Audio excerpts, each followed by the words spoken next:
On October 8th, 2023, Nasrallah started to hit the north of Israel, created 100,000 evacuees who weren't home for a year and a half.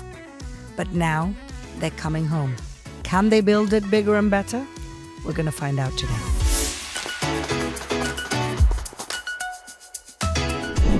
And today, I have a very special guest, all the way from Chicago.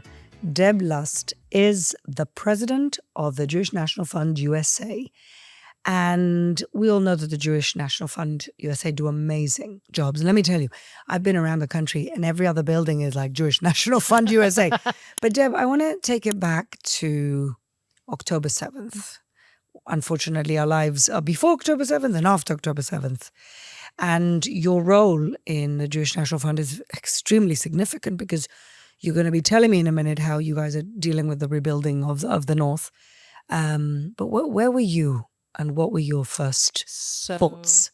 On October 7th, I was actually in Ramat Gan. Wow. Yeah. I was in Israel. My daughter lives here with her baby, who was much younger then. And my son-in-law was out of town, and I had taken the dog out or something. Come back in, and my phone is going bip, bip, bip, bip, bip, bip. 6:30 in the morning, and my daughter says, "Who's messaging you at 6:30 in the morning?" And then On a Saturday. On a Saturday, and then we look, and then we started hearing sirens, and it was a bit crazy. I was scheduled to be here until, I think, October 13th, and my family in the States was bugging me, "Mom, you got to get out of there. I'm not leaving until my son-in-law can get home," because he was outside of Israel as well. And we knew that the life as we knew it had changed. My daughter had been here for, at that point, 13 years.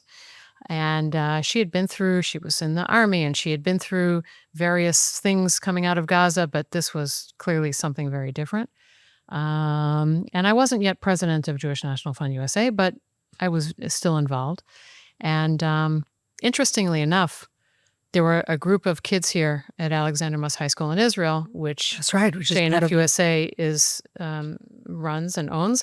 And they were working to get those kids out. And Russell Robinson, the CEO, had just landed in Israel also on October 7th. Wow. And immediately they had set up a Hamal in Hod HaSharon and trying to do anything we could for our friends and family here in Israel, and also to get these kids to go back to the States, which is not something that we would ordinarily do. So this is where I was. And how do you go from there to deciding to take on this colossal task? Because JNF-USA is huge. It's such a engine of growth for Israel. Like I said, I'm walking around the kibbutzes and all I see is JNF club, JNF this, JNF agricultural stuff. So how do you go from that, having a daughter here, being busy with your business, to saying, okay, now I'm going to take this on? So for me, I have been involved with the organization for a number of years, and I believe in its mission. I like to say that what JNF-USA is here to do is to ensure a future for all those that choose to call Israel home.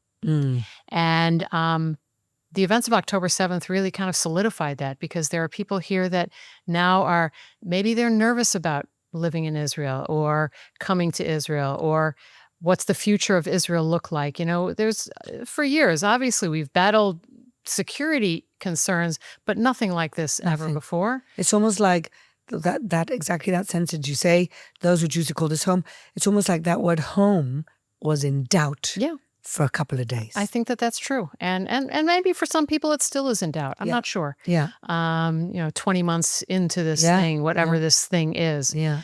But to me, it said to me that this work has never been more important. Yeah. So, exactly. We had our mission and vision, and like you say, you see JNF-USA on all these buildings all throughout Israel. It's because we're building this country, and we're building mostly focusing on the North and the South. Yes. Because obviously we all know, or many people know, that 80% of the population lives in 20% of the land. Yeah. That's not sustainable for all kinds of reasons. True. And so that's our goal: population growth in the South and population growth in the North. And when you talk about the North, when Hezbollah decided to join the party on October 8th and 100,000 people were displaced from their homes and people didn't even know it, which until now, people don't even realize what has happened in the north. Yes. And I, as on a personal level, have always focused on the north just because I love it. Yeah. I realized that it's really important. It's important to get people back home. It's important, we said we want 300,000 new, strong people to move to the north out of the center. Well, after October 7th, it was really 400,000 because we had to get 100,000 people back home. Yeah.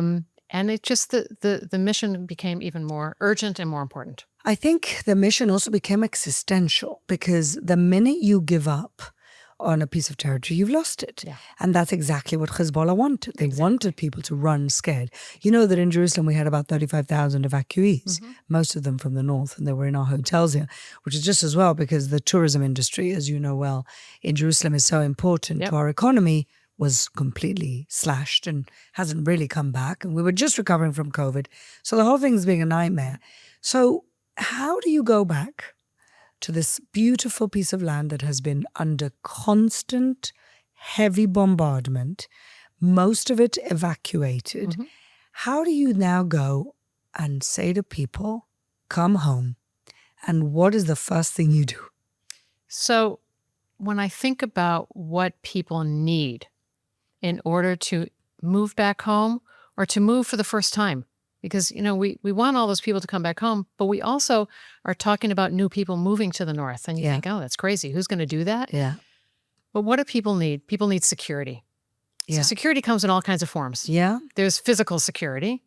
And some of the work that JNF-USA does is building emergency response centers. We learned after October 7th the necessity of centralizing the ability to respond to emergencies, whether it be community protective gear, fire equipment, police equipment, centers where people could go and to be treated if they are suffering from trauma, whatever those things are. In different towns you're doing this? So yes. So the answer is yes. And we're working with the communities, both in the south and the north, by the way, in determining where the best locations for those centers should be.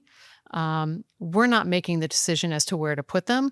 We're working with regional councils and mayors and communities to say where could we have the broadest impact? Where could any given center have a broad impact? Yeah. So emergency response centers, that's a form of security.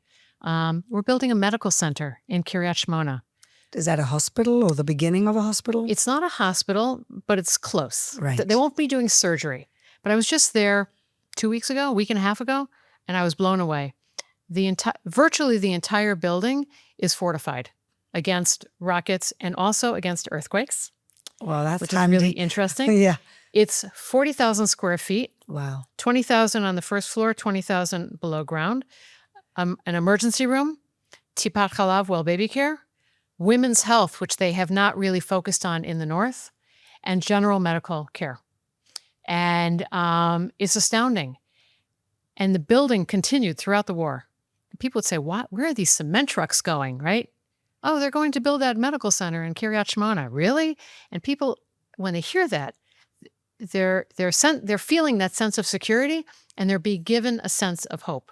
Absolutely. Because they didn't want to be schlepping to wherever if you're having a heart attack and someone makes a sort of a sick joke like, well, if you have a heart attack, you might as well wait for a Chevra Kadisha, and that won't be the case. And the fact that it's fortified, and actually when I was there a week and a half ago, the city engineer was there and she was talking about some new rules that had come out when we very first started building it, and everything that had to be done from a perspective of protecting against earthquakes as well. Yeah. Amazing. And there's an army base across the street, which is why there were a lot of rockets flying during the course of construction. We didn't force people to come to work there, but they wanted to. They had other places they could have worked during the war. They wanted to do this. And the base across the street is like, when it's going to be done, we want to know where we can go quickly. And it's incredible, isn't it? Yeah, it really is. What's interesting is that sometimes war, which is just so horrible and tragic in so many ways, but sometimes it gives us that opportunity to kind of rethink what we really need. Yep. And build that. Yeah, I hate to use the word opportunity. Yeah. But if you didn't take advantage of the time of what's happening to step back and say, okay, what can and should we do? What can we do to provide that security? Yeah. Employment. We're working to help people gain employment. It could be through traditional high-tech jobs, or which we work with, but also a lot of the small businesses. I think a large percentage of employment in the North is founded in tourism. Small businesses that were crushed during COVID and then crushed again during this war. And, what are these people going to do? So that is also a sense of security. So what can be done in order to bring people back or to bring new people? It's to provide that sense of security. And what we do as an organization is work on that security and help to provide that sense of security in lots of different ways with I'll say, I don't want to use the word projects because everything we do is geared toward this population growth, but we're doing these large-scale, game-changing projects in order to provide that security and to change the way things are happening in the North.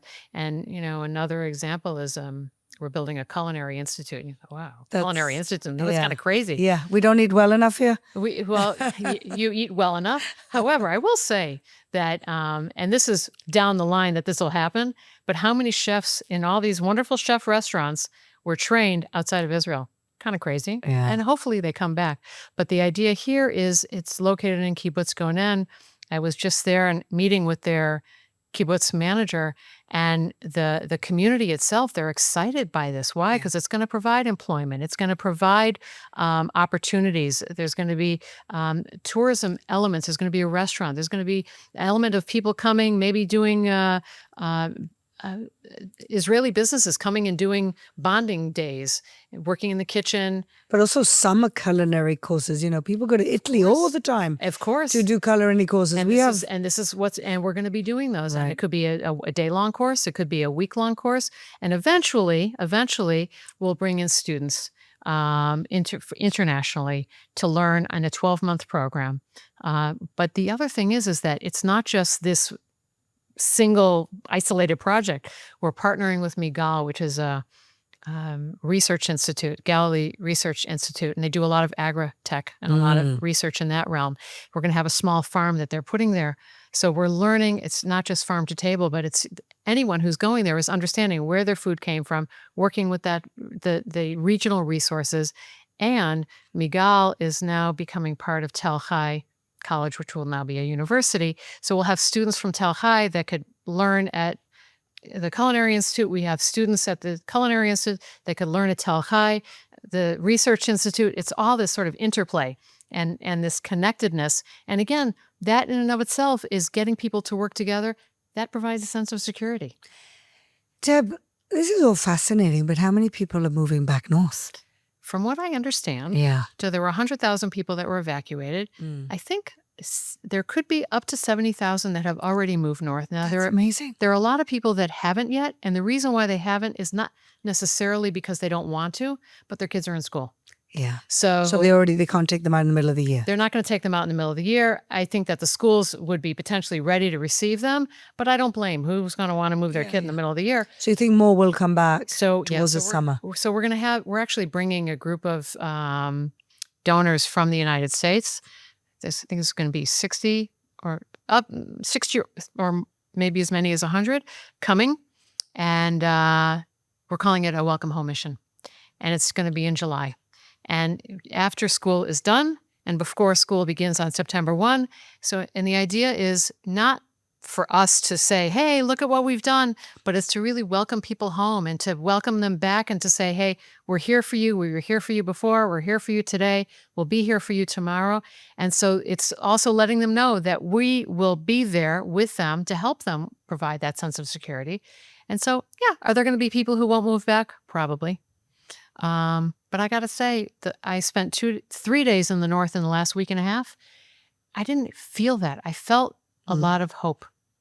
Yes. And so when you have hope, that tells me that the majority of people will come back, and there may be those that don't. And you know what? I'm not there to convince them to come back. Yeah. But the communities are also talking about what they can do and what we can do together to bring in new residents.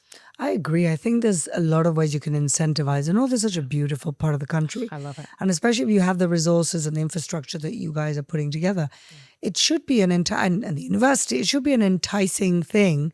But the question, you're obviously working with local leadership, and local leadership are determined to build it better, which I love. This is what I love about Israeli resilience. Exactly. That it's not just like we're going back, Right. we're going to make it better. Yep. Which is, it's almost like the new pioneering, isn't it? It is. It is. And why not? And why not? Why not?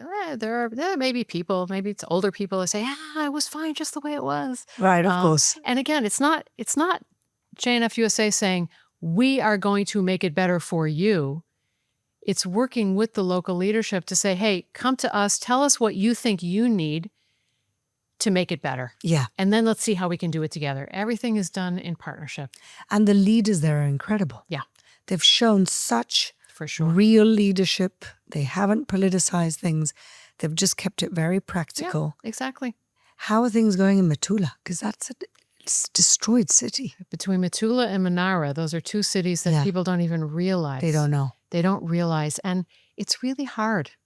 It's really hard. And sometimes even, it's hard for them to see where it can go. Yeah.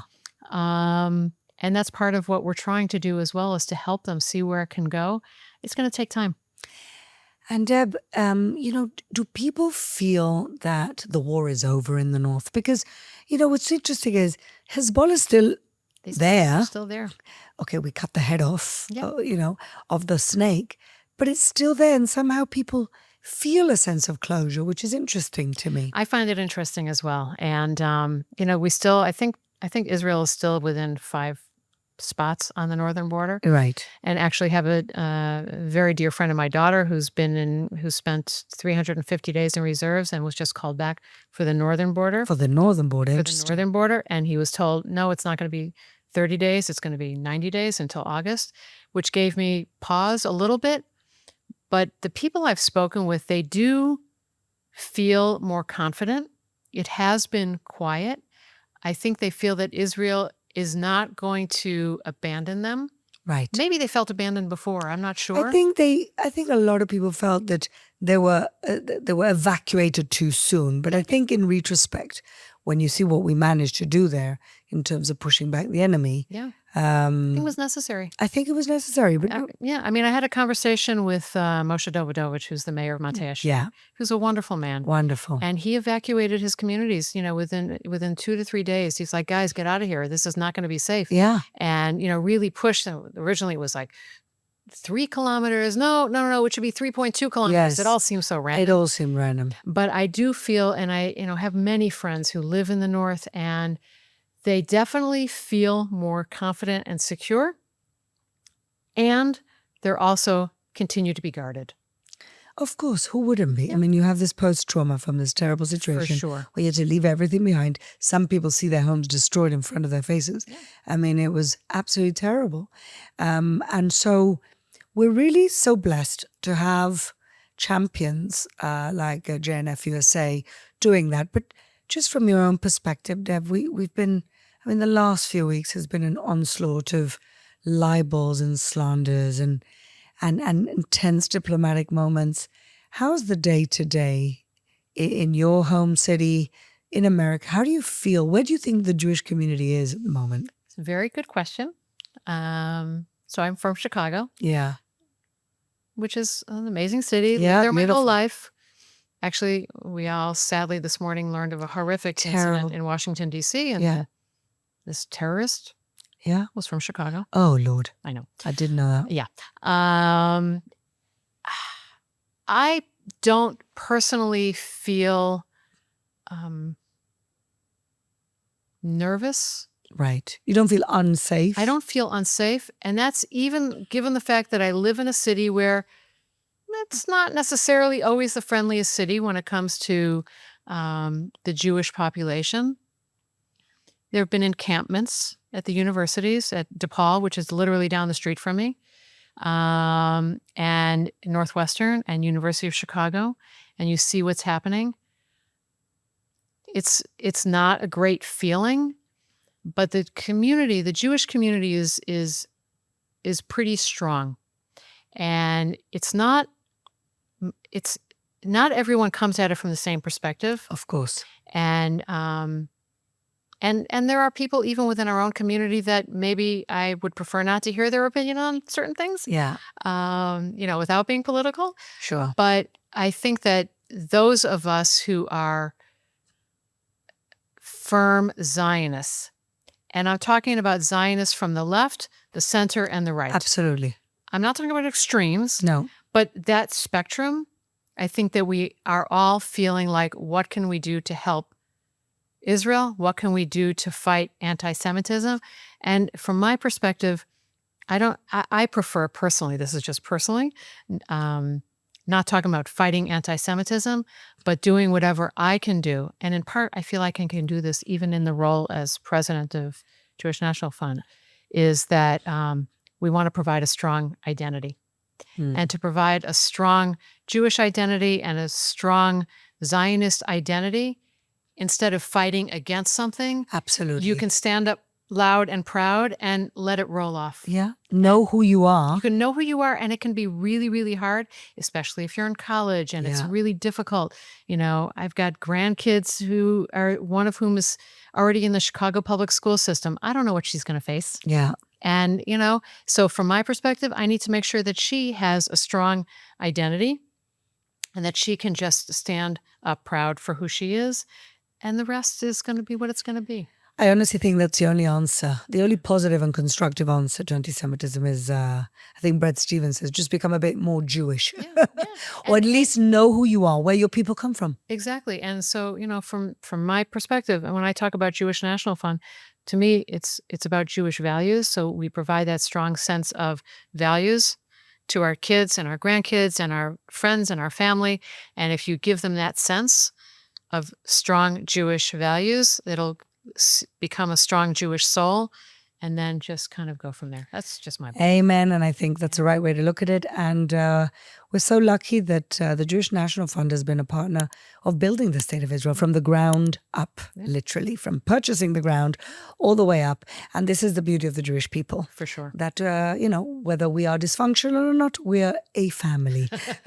So God bless you, Deb. Thank you for all the work you do and for JNF.